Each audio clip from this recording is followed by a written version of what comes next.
Piensen en una turbina, en una máquina.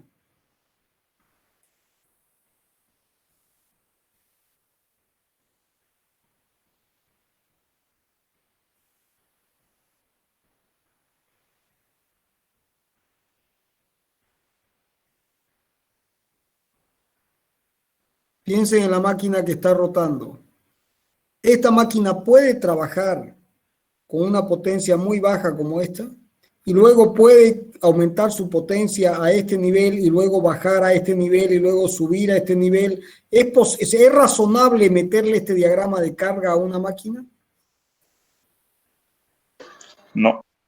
De ninguna manera, ¿no es cierto? Yo, para tener que la máquina funcione de manera óptima, tengo que tener una relación potencia-tiempo. Esto es la realidad. Esto es teórico. Potencia constante. Si yo tengo potencia absolutamente constante, entonces en esas condiciones tengo el funcionamiento óptimo de la máquina. Tengo el funcionamiento óptimo de la máquina. Bien. ¿Por qué? Porque funciona con potencia constante. Pero esto es teoría. En la práctica yo tengo esto. Entonces la forma en que se pasa de un diagrama de este tipo a un diagrama con potencia constante es con un embalse de regulación. Entonces se define un volumen de regulación tal que me aproxime tanto como sea posible a este diagrama. Y eso se hace de una forma muy simple. Estas potencias de aquí, que yo tengo P1, P2, discretizo los valores, ¿no? Para distintos instantes de tiempo, discretizo hasta Pn, para T1, T2, Tn. Y luego estas potencias las ordeno de mayor a menor. Aquí pongo la potencia máxima y aquí tengo la potencia mínima. Y a estos valores le doy un número de orden. Entonces esto será 1, 2, 3, 4, esto será n. Entonces la probabilidad, si asumimos que estos eventos son independientes, bajo la hipótesis de que son independientes, la probabilidad de que este valor sea igualado o superado será 1 en n, este valor será 2 en n, este será 3 en n y este será n en n, porque este valor siempre es igualado o superado. O sea, la probabilidad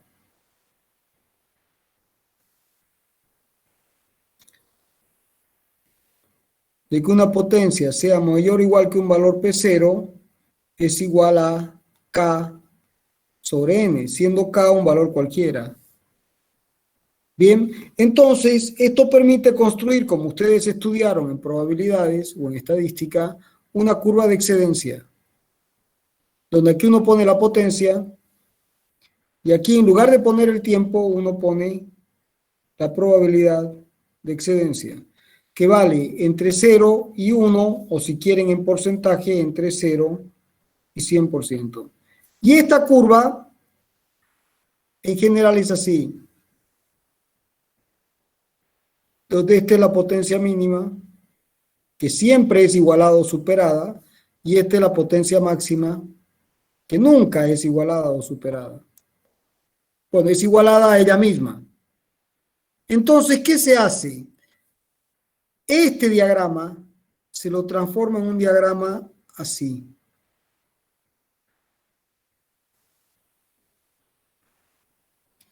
Donde esto es lo que se llama potencia excedente, esto es el 95% y esta es la P acá. Esta es la P95.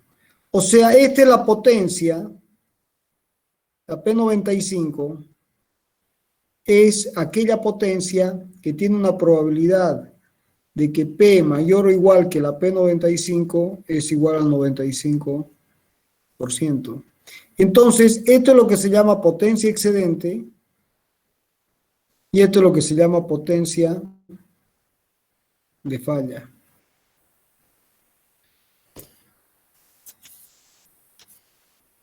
Y esto es lo que se llama potencia de falla. Y bueno, y el área bajo la curva, que es esto, como saben ustedes, la integral de la potencia es la energía. Esta es la energía aprovechable. Entonces, como ahora ya tengo una potencia con 95% de garantía, que es prácticamente constante, puedo definir el número de unidades. En general, el número de unidades siempre es mayor o igual a 2. Nunca puede haber una sola unidad por cuestiones de mantenimiento. 2, 3, 4, pero en general se optan por números pares, de ser posible. Siempre mayor o igual a 2 y números pares. Si fuera posible, esto es una condición de mantenimiento. Esta es una condición que podría ser o no. Es cómo se divide el diagrama de carga, de oferta. Entonces aquí uno puede decir, bueno, esto lo toma, esto debería ser paralelo, ¿no? Entonces, esta energía la toma la unidad 1, la unidad 2, la unidad 3, la unidad 4. Entonces, con este diagrama tengo 4 turbinas en paralelo. ¿Se entendió? Entonces, el tamaño del embalse es aquel que me define la potencia con 95% de garantía. ¿Estamos? ¿Estamos o no estamos? Estamos. ¿Están ahí jóvenes o estoy hablando solo? Sí. ¿Se entendió? Bueno, ustedes que vienen de la parte eléctrica con mucha fuerza, ¿este sistema es equivalente a qué?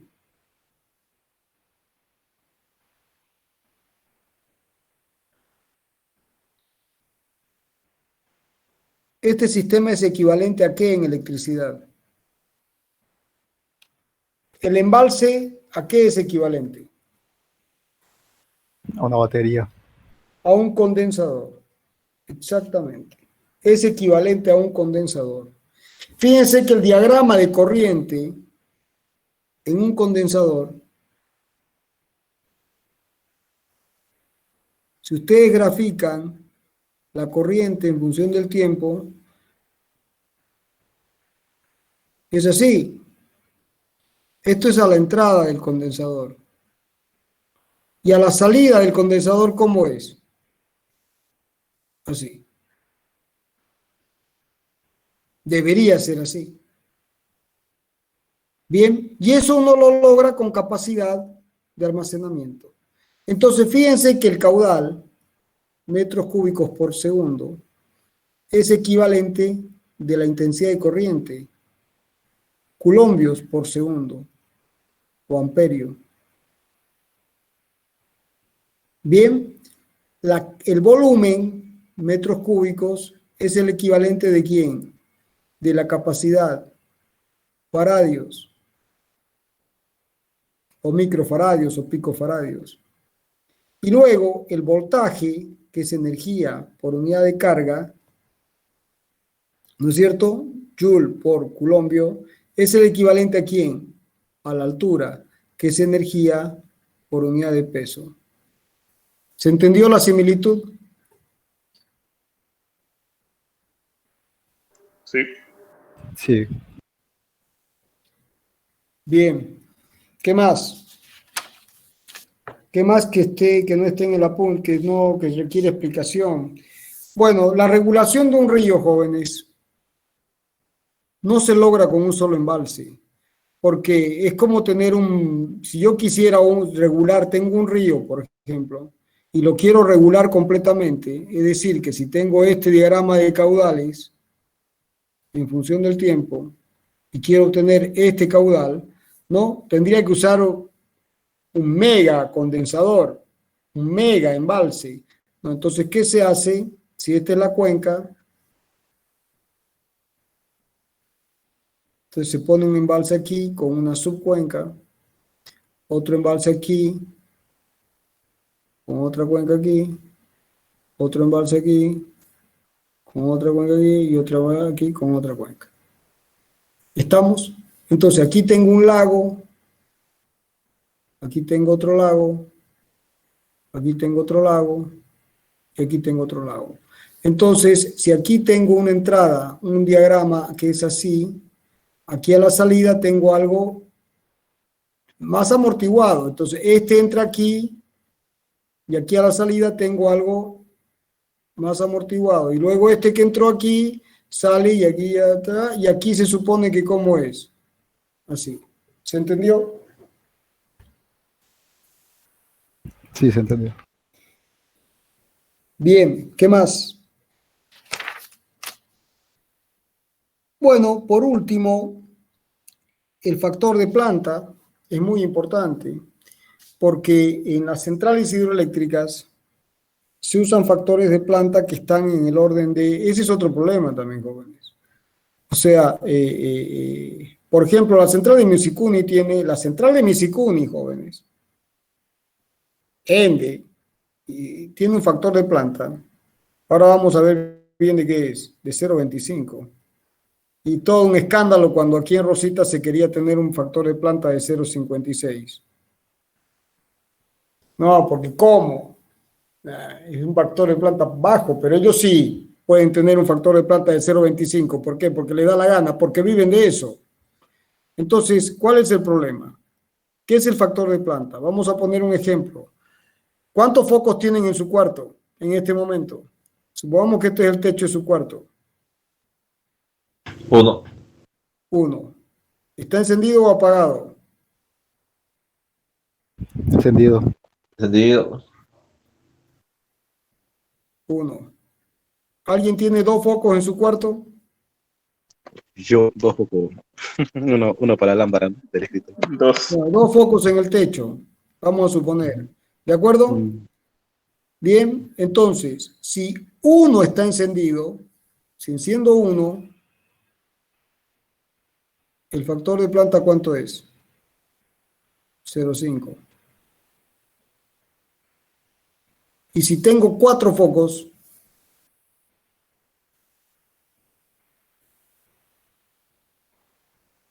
y solamente tengo encendido uno, ¿cuánto es el factor de planta? 0,25. Si tengo encendido 2, 0,5. Si tengo encendido 3, 0,75. Y si tengo encendido 4, 1. Entonces, el factor de planta es el número de turbinas que uno instala. ¿De acuerdo? Pero es el número de turbinas que uno instala y tiene que comparar el funcionamiento de esas turbinas el tiempo completo. Entonces, ahí ingresa algo que ustedes han estudiado hasta el cansancio, que es el diagrama de carga. Si uno grafica, como tienen en el apunte, el diagrama de carga, donde tienen la potencia y aquí tienen el tiempo, entonces para un determinado ciclo pueden tener un comportamiento de este tipo, por ejemplo.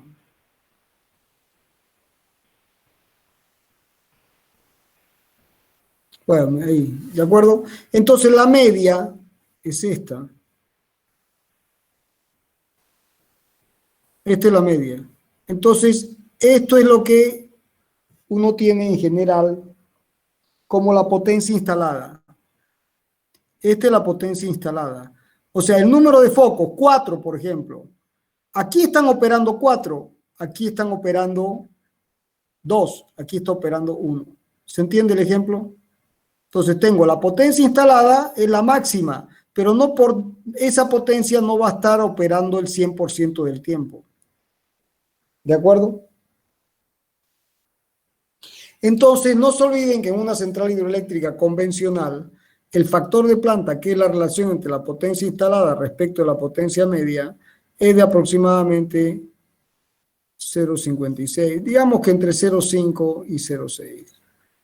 Bueno, cuando la economía lo justifica, cuando la economía justifica, o sea, hay todo un análisis económico de por medio, análisis económico, el factor de planta puede ser menor a 0,5. O sea, podría ser 0,25, como el caso de Misicuni, pero tiene que tener un análisis económico.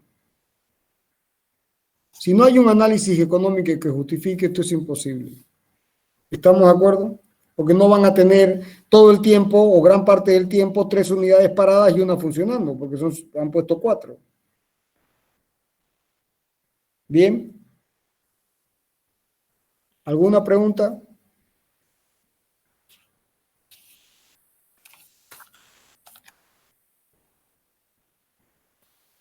¿Alguna pregunta, jóvenes?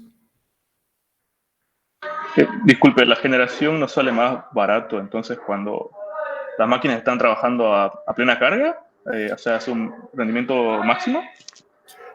Claro, lo que pasa es justamente, tu pregunta es esta. Justamente, si yo grafico el rendimiento en función del caudal, tengo una curva que es así. Y hay un caudal específico que me da el rendimiento máximo. ¿De acuerdo? Entonces, esta potencia yo la tengo dividida en 4 partes. Entonces, esta es la máquina 1, esta es la máquina 2, esta es la máquina 3 y esta es la máquina 4. Entonces, cuando están operando las 4 máquinas, estoy generando esta energía. Cuando estoy aquí, solamente tengo funcionando 3 máquinas. Bueno, mi dibujo, voy a hacer un dibujo mejor para que quede el concepto más claro. Voy a tratar de dibujar así, miren.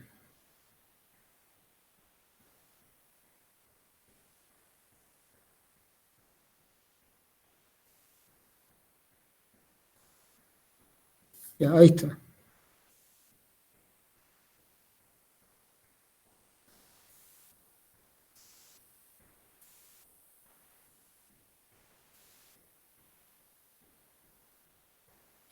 Entonces, fíjense, aquí podemos poner una máquina, jóvenes. Una máquina nos toma, esto es la máquina 1. Hasta aquí es la máquina 2. Y esto es la máquina 3. Entonces, este es un ejemplo en el que tengo 3 máquinas. Entonces, las 3 encendidas es factor de planta 1. Entonces, en este caso, con 2 encendidas, entonces esto toma el 33%, esto toma el 33% y esto toma el 33,3, ¿no? 33,3 periódico por ciento. Entonces, esta máquina va a trabajar rendimiento caudal, va a trabajar aquí, con este caudal. Por eso es que los distintos caudales los tomo con distintas máquinas en paralelo. Entonces, hago que esta máquina funcione en su máximo rendimiento. Entonces, no la saco de su rendimiento, porque si yo quisiera que trabaje con un caudal mayor, fíjense, este es el caudal. Y vamos a hacer más o menos, esto es 2 veces el caudal. Entonces, si yo quisiera que la máquina me tome esta potencia ahora, el doble, el rendimiento bajaría aquí. Bajaría todo esto. Pero si yo agarro y pongo 2 máquinas en paralelo, el rendimiento va a estar exactamente en este punto. Su pregunta, joven, es muy buena porque permite que se entienda por qué hay unidades en paralelo. ¿Logré explicarlo? Sí, ingeniero. ¿Todos lo entendieron? Sí, ingeniero, sí. Bueno, jóvenes, capítulo terminado. La clase que viene damos el penúltimo, bueno, no sé, turbinas y sus órganos auxiliares, cavitación, que es muy parecido a bombas, y después turbinas eólicas y selección, que es el proyecto, y se terminó. Bien. El jueves damos turbinas y órganos auxiliares. ¿Alguna pregunta? A mí se me ocurrió una idea loca en la tarde ahora, que No hay idea loca, joven. Todas las ideas son buenas. Tiene que ver más con las centrales de acumulación por bombeo. que usted hizo la anterior clase un ejemplo de que el mejor aprovechamiento sería poner una montaña entre y que el reservorio superior esté en la cumbre de la montaña y el otro en el valle, ¿no? Se podría usar la chimenea de un volcán inactivo como reservorio superior y tenemos 2000 metros de caída. Sí, se podría. Si esto, lo que usted está planteando, se esquematiza así.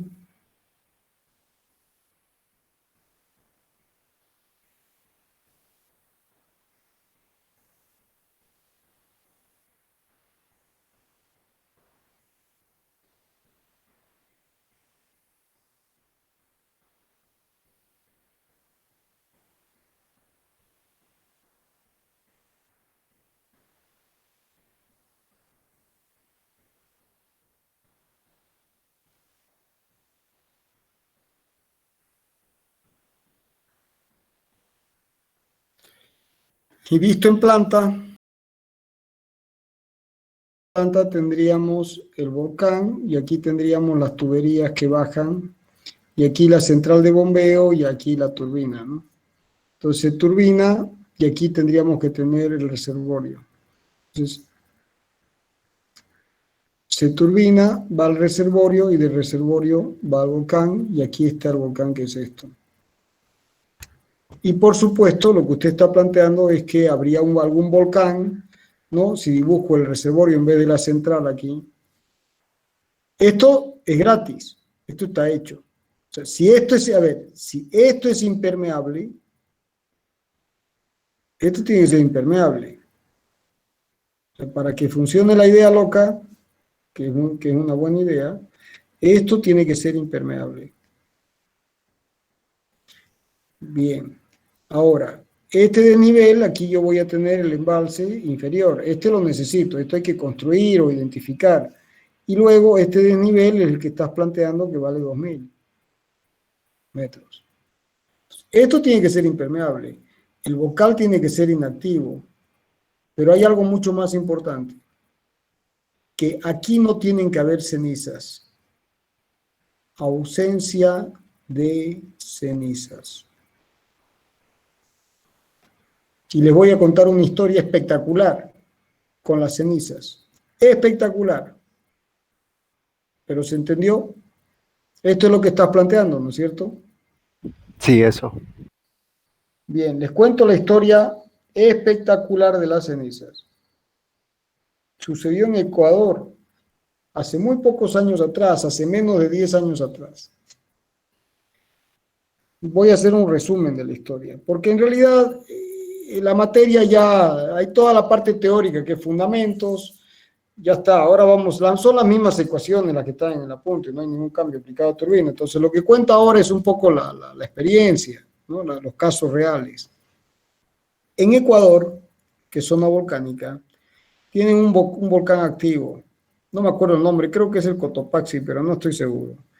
Y resulta que Ecuador agarra y licita una central hidroeléctrica aquí.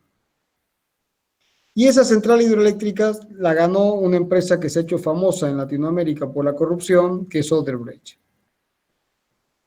¿Han debido escuchar? Sí, sí. Bien, gana el contrato Odebrecht en Ecuador. Pero Odebrecht es una empresa que hace obras civiles. Entonces, el equipamiento electromecánico lo hace Alstom de Francia. No sé si está bien escrito, es algo así. Bien, entonces se asocian y Obras Civil y Odebrecht pone las obras civiles y Alstom, esta M creo que no existe, pone el equipamiento electromecánico. Bien, entonces como estos son unos genios, unos verdaderos genios, con un adelanto tecnológico muy grande, propusieron unas turbinas que giraban con un número de revoluciones muy elevado y que no cavitaban, sin cavitación. Entonces ellos, con los desarrollos tecnológicos que tenían, ofertaron junto con Odebrecht unas turbinas que giraban con un gran número de revoluciones y sin cavitación, y certificaron de que ellos asumían la responsabilidad. Hacer un gran número de revoluciones sin cavitación, la máquina era muy pequeña, como ya hemos visto.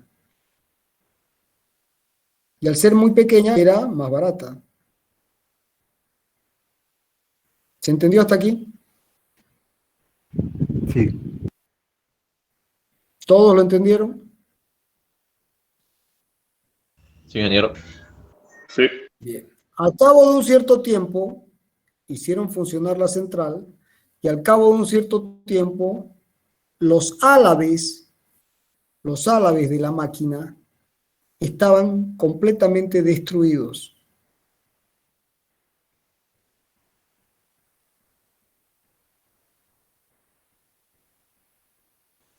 Entonces vino el reclamo, pero ¿cómo si usted me garantizó que con este número de revoluciones no cavitaba? Sí, la máquina no cavitaba. Resulta que los álabes estaban destruidos por abrasión. Es un ejemplo espectacular. Por abrasión. ¿Qué es la abrasión? Es el roce entre sedimento y un metal. Entonces, la abrasión lo que hace es desgastar el metal. Es como agarrar un bombril, ¿han visto el bombril? Y empezar a rascar una olla de metal con bombril. ¿Ya se imaginan? Y van desgastando el metal exactamente igual. Entonces, hay un desgaste del metal por abrasión. ¿Y qué es lo que pasó? Que el agua que estaba entrando en la central no era agua pura. ¿Qué era? Era agua más ceniza volcánica. Y la ceniza volcánica, jóvenes, es altamente abrasiva. Ese escándalo, por supuesto, se armó el escándalo político, ¿y qué vino a continuación? Que expulsaron a Odebrecht del Ecuador. ¿Y la culpa quién la tuvo? ¿Quién tuvo la culpa?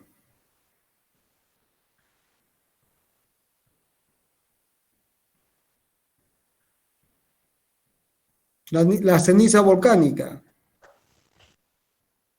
O